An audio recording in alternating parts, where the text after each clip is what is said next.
E aí, pessoal, bem-vindos a mais uma das nossas explicações.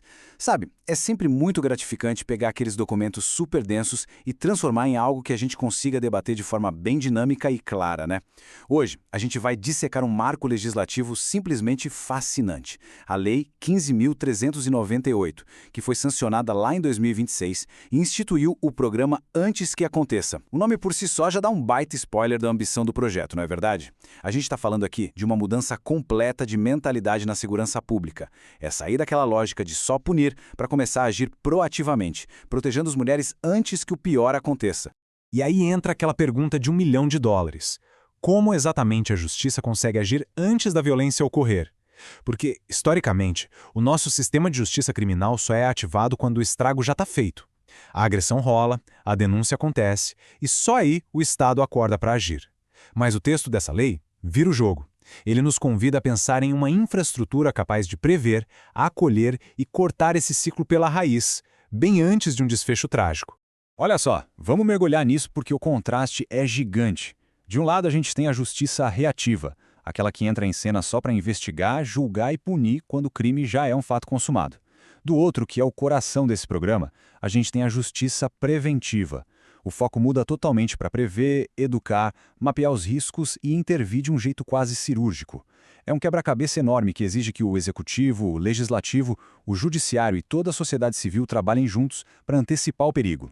E para a gente visualizar certinho o tamanho dessa estrutura, a nossa análise de hoje vai passar por 6 pilares fundamentais. O programa Antes que Aconteça, o acolhimento e a rede de proteção, a força das defensoras populares, a tecnologia e inteligência artificial, a reeducação dos agressores e, fechando o pacote, um novo horizonte social.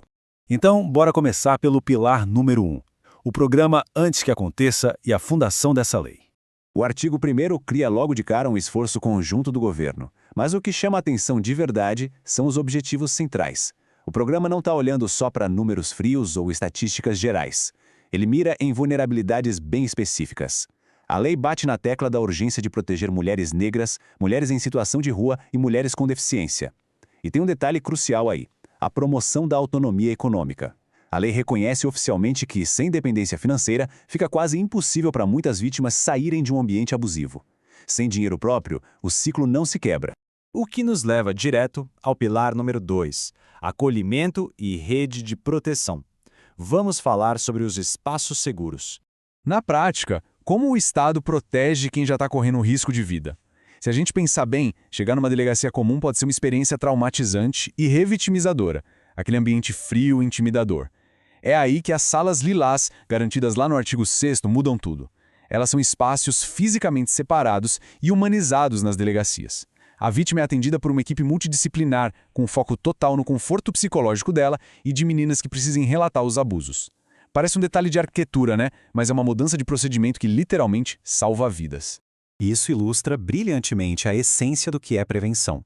Sabe quando a ameaça é imediata e voltar para casa simplesmente não é uma opção? A lei garante o acesso às casas-abrigo.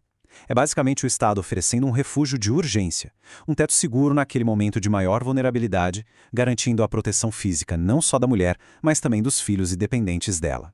Mas e as comunidades super isoladas? Porque a proteção tem que chegar para quem não consegue pegar um ônibus e ir até o centro da cidade. Pensando nisso, a lei oficializa os serviços itinerantes. São unidades móveis, quase como um sistema de justiça sobre rodas, que levam psicólogos, assistência social e apoio jurídico para o interior, para a zona rural e para as periferias mais distantes. A geografia nunca pode ser um obstáculo para a segurança de alguém.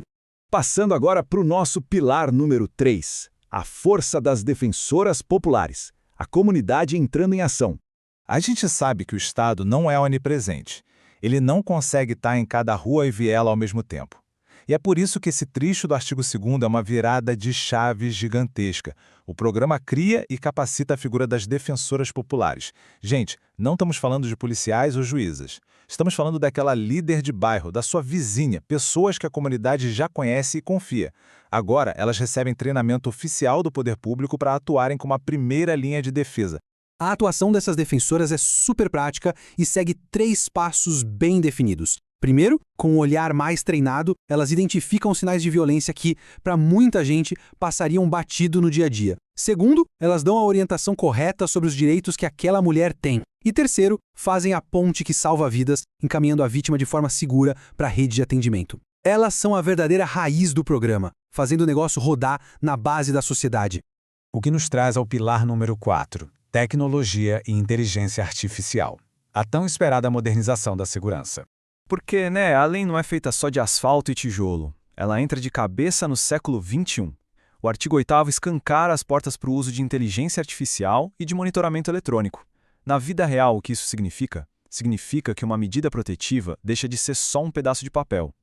Com algoritmos cruzando dados de risco, uso de tornozeleiras eletrônicas e alertas automáticos, o sistema ganha a capacidade de agir em tempo real. Se o agressor tentar chegar perto, o sistema aciona alertas e bloqueia a ameaça antes mesmo do confronto acontecer. É uma mudança de jogo absurda. Pilar número 5, a reeducação dos agressores. Porque a gente precisa cortar a raiz do problema. Prevenção de verdade exige tratar a fonte do problema, senão a violência vai continuar se repetindo, seja com a mesma vítima ou com outras no futuro. O artigo 11 traz o apoio a programas de recuperação para os agressores, como os famosos grupos reflexivos. E o objetivo é super direto. Não é só jogar o sujeito numa cela para cumprir pena, é forçar a responsabilização individual dele e fazer o cara refletir sobre os padrões culturais que geraram aquela violência. A meta mais pragmática disso tudo, que está lá na lei, é prevenir a reincidência. Sem tratar quem agride, o ciclo da violência só muda de endereço. E finalmente chegamos ao pilar número 6, um novo horizonte social. Como fica a governança e os próximos passos? Pensa comigo, um programa gigantesco desses, espalhado pelo Brasil inteiro, tinha tudo para se perder numa montanha de burocracia, concorda? Mas o que é realmente interessante nessa estrutura é como a lei tenta se blindar contra a ineficiência. Ela cria um comitê de governança e exige a produção constante de diagnósticos e dados. Assim a gente sabe exatamente o que está funcionando ou não em cada região do país. E para dar aquele incentivo extra, eles criaram um prêmio antes que aconteça, que é uma forma sensacional de reconhecer e espalhar as melhores ideias, públicas ou privadas, que estão dando resultados reais contra a violência. E assim a gente fecha a nossa jornada de hoje pelos detalhes da Lei 15.398. Nós passamos pela necessidade de um acolhimento humanizado, pela força incrível das lideranças comunitárias, pela entrada da inteligência artificial no jogo e pela reeducação tão necessária de quem agride. A lei deu a base legal, a estrutura e as ferramentas. Mas aí fica esta provocação final para a gente pensar. Como é que os municípios e, principalmente, como é que a nossa sociedade vai abraçar e fiscalizar a implementação de tudo isso no dia a dia? Porque a verdadeira mudança, aquela que importa, só acontece quando o texto da lei ganha vida nas ruas. Pensem nisso e até a nossa próxima explicação.